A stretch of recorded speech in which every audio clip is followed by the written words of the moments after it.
Connor, I heard, is back sick in the hospital. Are you serious? Mm-hmm.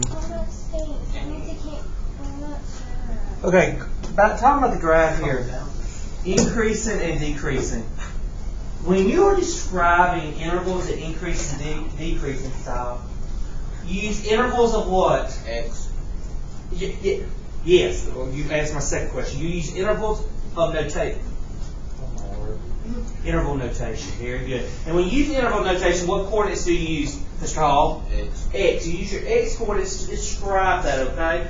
It does not have the word constant up there, but let's write the word decrease, increase, and constant. So we're going to describe all three of those areas, okay? So looking at that first, I'm going to go from left to right here. From left to right here, I start with -2. What's going on from -2 to -1 on the graph? It's what? Increasing. So how would you write that? Parentheses, -2, comma, -1, parentheses, okay? Because we use parentheses because those are the turning points, okay? -1, 2. 1 is your constant. Put parentheses around both. These are not ordered pairs. This is interval notation. Do you union this? Yes, we are just now. Then we're decreasing from 1 to what? 2. Parentheses around both of them. And then we're increasing from 2 to what? Infinity. So on my increasing, you already have one little pair. You put union, parentheses, 2 to infinity. Does that make sense? Okay? Now remember, I will start studying for this final Friday. Friday, Saturday, Sunday. Okay, I'm going to tell you, you're used to like middle school and some of your other classes where the exact questions on your final was on the study guide. That's not how this works here, okay? This was a guide. I'm telling you, I could give you any type of picture and ask you increase, decrease. That's just to remind you to go back at your notes and look at it, okay? You understand that? Okay. Just want to make sure. I don't want you thinking coming in that's going to be the same problem. No. It reminds you to look back through your notebook. Alright, now, let's talk about max and min. When we talk about max and min, those are your valleys and your local valleys and hills in your graph, aren't they? But we notice that endpoints can never be max and min, can they? Can your endpoints of your constant plateau? No.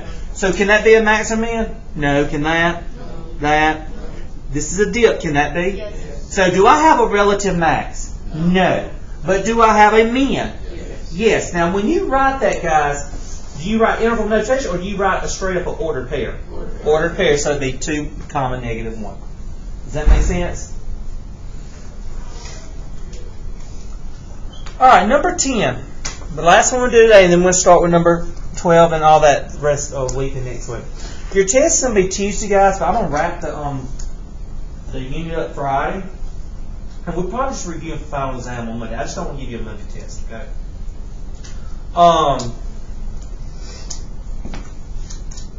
We talked about our 4 short answers. We did a logarithm equation, We did the inverse.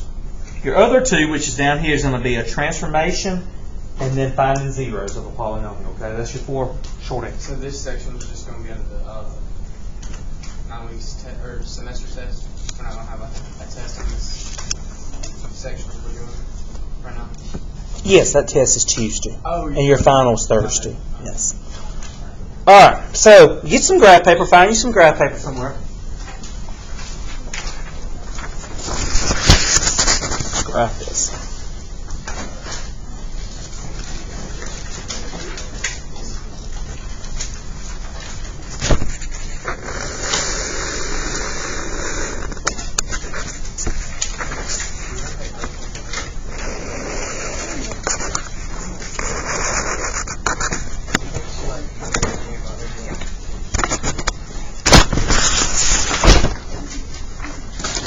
Now,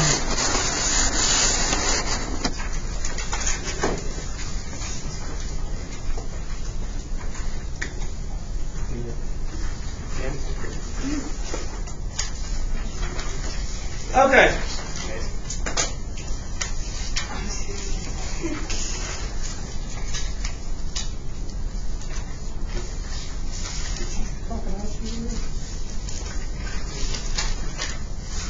All right.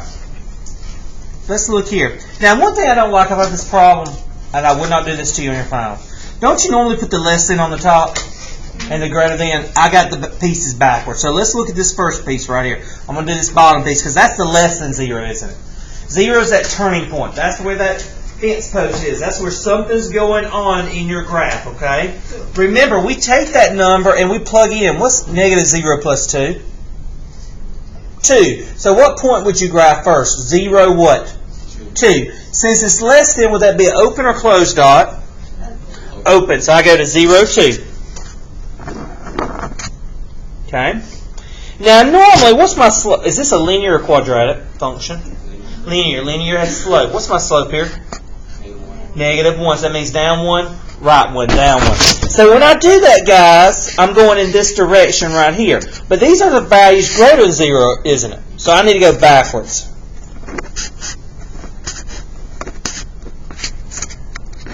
And that's the piece, my first piece of my piecewise.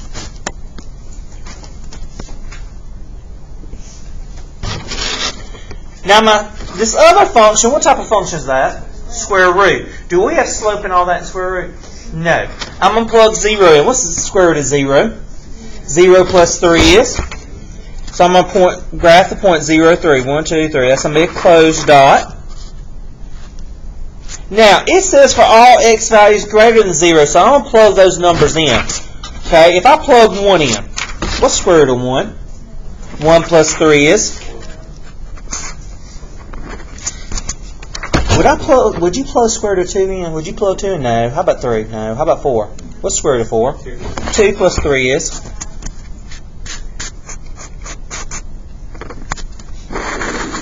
And there's your piecewise.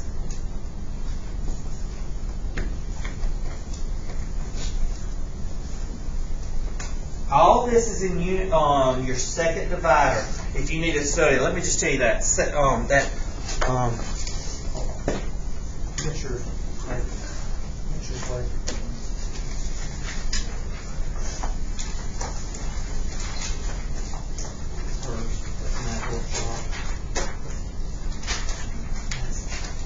Third one.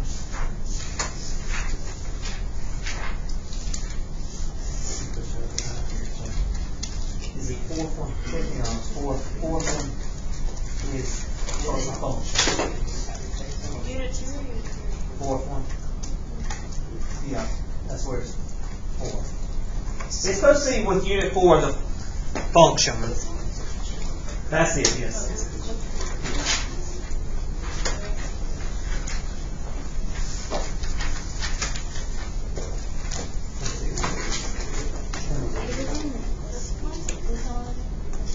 No, it's on the fourth one. Fourth divider. It's supposed to be the fourth divider. So numbers 1 through 15 on your study guide will be behind. It's supposed to be the fourth divider that starts with functions. This page right here. If you need to go back and study that. Unit 2, yes, Unit 2. It's Unit 2. No, that's Unit 4. Go to the actual fourth one. It's unit 2. Yeah, it's unit 2. Oh, that's the That's it. It is. Right? Yes. Here we go. Let's see if we follow our syllabus section for just a minute. If you look at your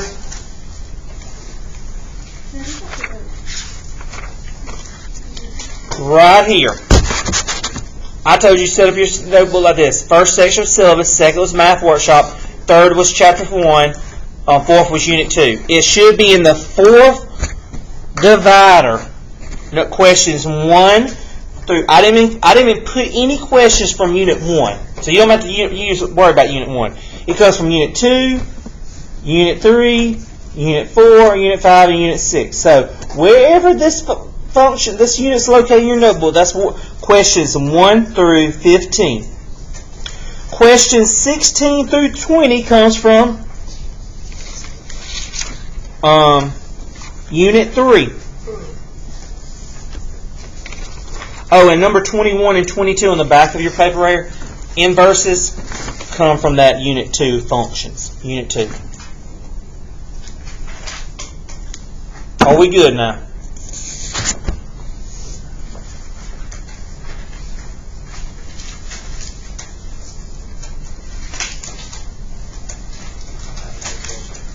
what, buddy? I found it. Good, okay. Are there any questions you study guide right now? Okay. Now, let's do some reviewing for just a second. We have a test on this cue sheet. I can determine the missing sides and angles of a triangle. If I'm looking for an angle, will I hit the regular button or the second button? And input that. Very good. And you know your relationships. What's the definition of sine? Opposite over hypotenuse. Cosine. Tangent. Okay. If I want the reciprocal, what is the reciprocal of sine? Cosecant. What's the reciprocal of cosine? Secant. Reciprocal of tangent. Very good. You're going to have a angle of elevation or depression word problem in your test. One of those. Okay. When I say solve a right triangle, that means find all you're missing. What? Angles and. Very good. You got 4 of these converting between degrees and radians. You understand if I'm going from radians to degrees, why I do this? Cancel that out. Here I do this because you need to have the pi in the numerator. We good? All right. Now what I'm going to do next is I'm going to call out 1 through 7 on that paper on 115 because my first period I had 4 already finished that worksheet already. So I'm going to just call out 1 through 7 and see how you're doing on it. I want to work number 7 with you, but we're going to go through 1 through 7, okay? If you ain't got them all worked, then you missed your chance to check your work. Now remember, they round their angles to the nearest degree. You should have decimal places. So as long as your answer is near what I say, then you're good, okay? If it's a little bit off, I'm not going to mark it wrong. You got me? All right, here we go. Number 1, side C is approximately 12.8. Angle A approximately 67 degrees. Angle B approximately 33. Number 2, angle A is approximately 36. Angle B is approximately 26. Angle C is approximately 117.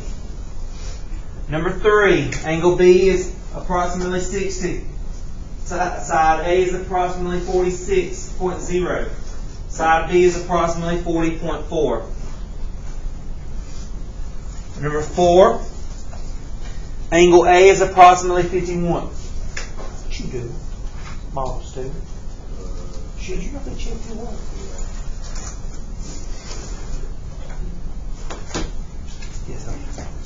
Yes. When's this 1 through 15 due by? Friday, by end of class period. Like, I don't know how much I'm going to give you on Friday, dude, but you're going to turn in before you leave, okay? I'm not going to ask for you right when you get in here, but just remember, you're not meeting with me tomorrow, so you might need to get something done tomorrow during the school day when some teacher might not be doing much, or at night tomorrow night. You got me? All right, number 4. Go back to number 4.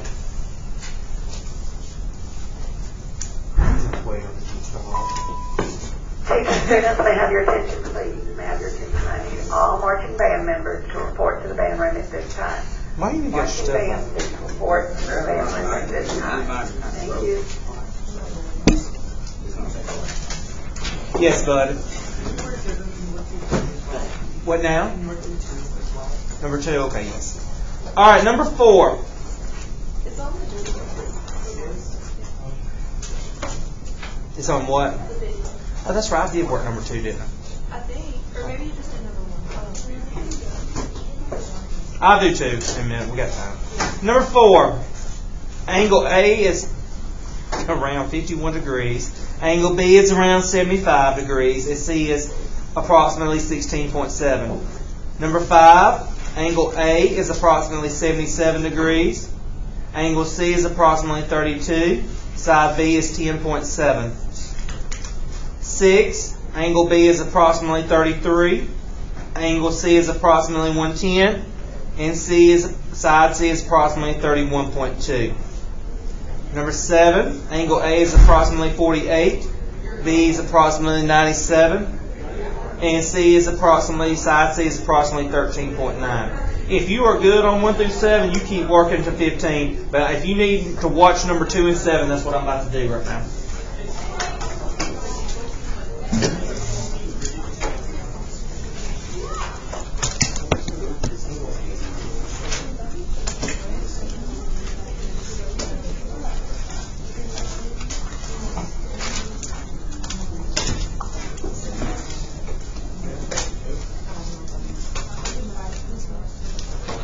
Alright.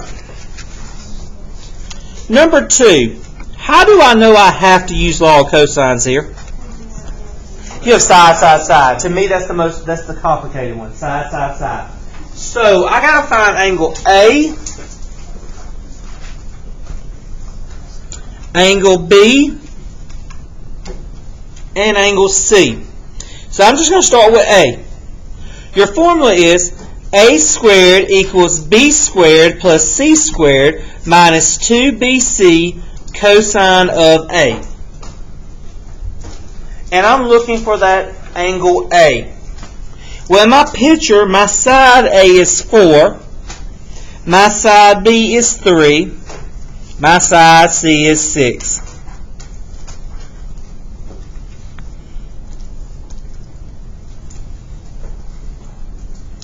Clean it up. 16 equals 9 plus 36 minus 36 cosine A. 16 equals 9 and 36 gives me 45 minus 36 cosine A. Move that 45 over. 16 minus 45 gives me negative 29 equals negative 36 cosine A. Divide both sides by negative 36. I'm going to input that in my calculator. Now I'm looking for an angle, so I'm going to hit second cosine. Negative 29 divided by negative 36. And I get 36.3. So A is equal to, or you can put approximately 36.3. So I'm going to put 36.3 degrees. Now that I know an angle and I know the side across of it, I can transition to law of sines. So now I'm going to use sine of 36.3 over my A, which is 4, equals sine of B over 3.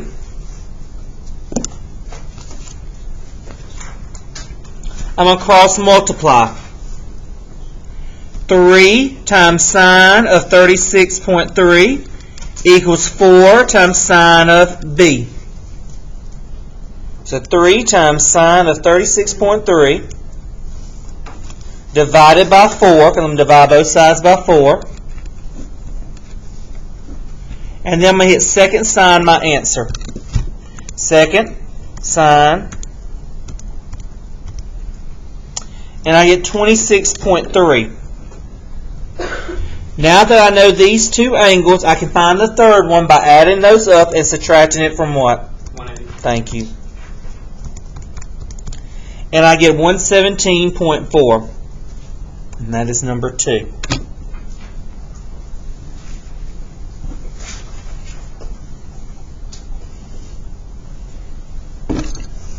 So we're doing 1 through 15 by Friday? Mm-hmm. Number 7. We're going to draw a picture. It says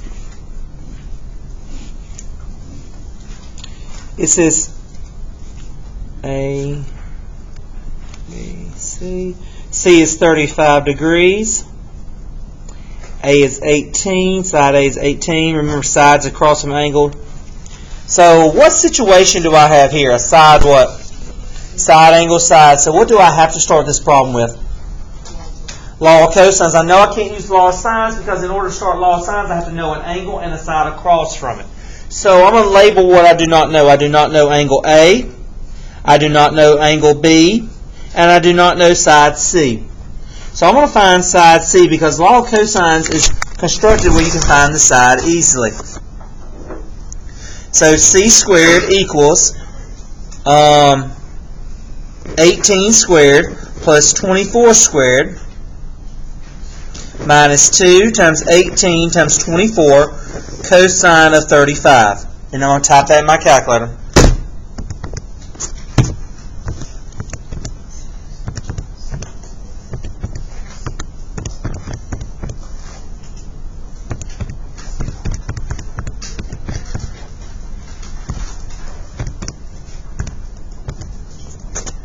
Get that, take the square root of that, and I get 13.9. So C is equal to 13.9. Now that I know this, and I know this is 13.9, I can use law of sines.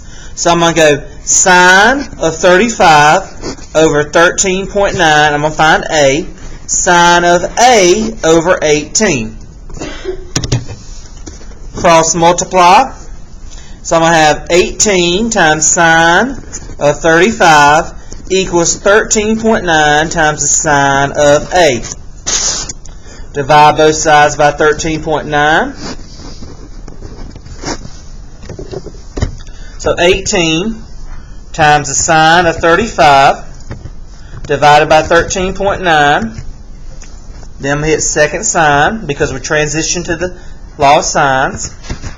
And I get 47.9, which would be 48 because it's 6 round side up. So A equals 48.0. Now that I know A and C, I can say 48 plus 35 minus 180.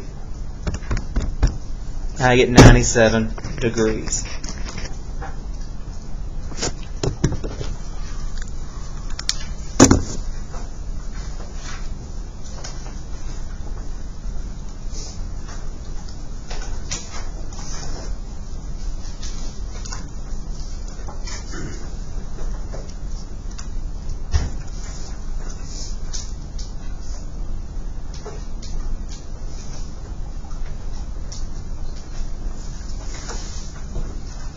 You can pack up. You have a minute to the bed. Shortest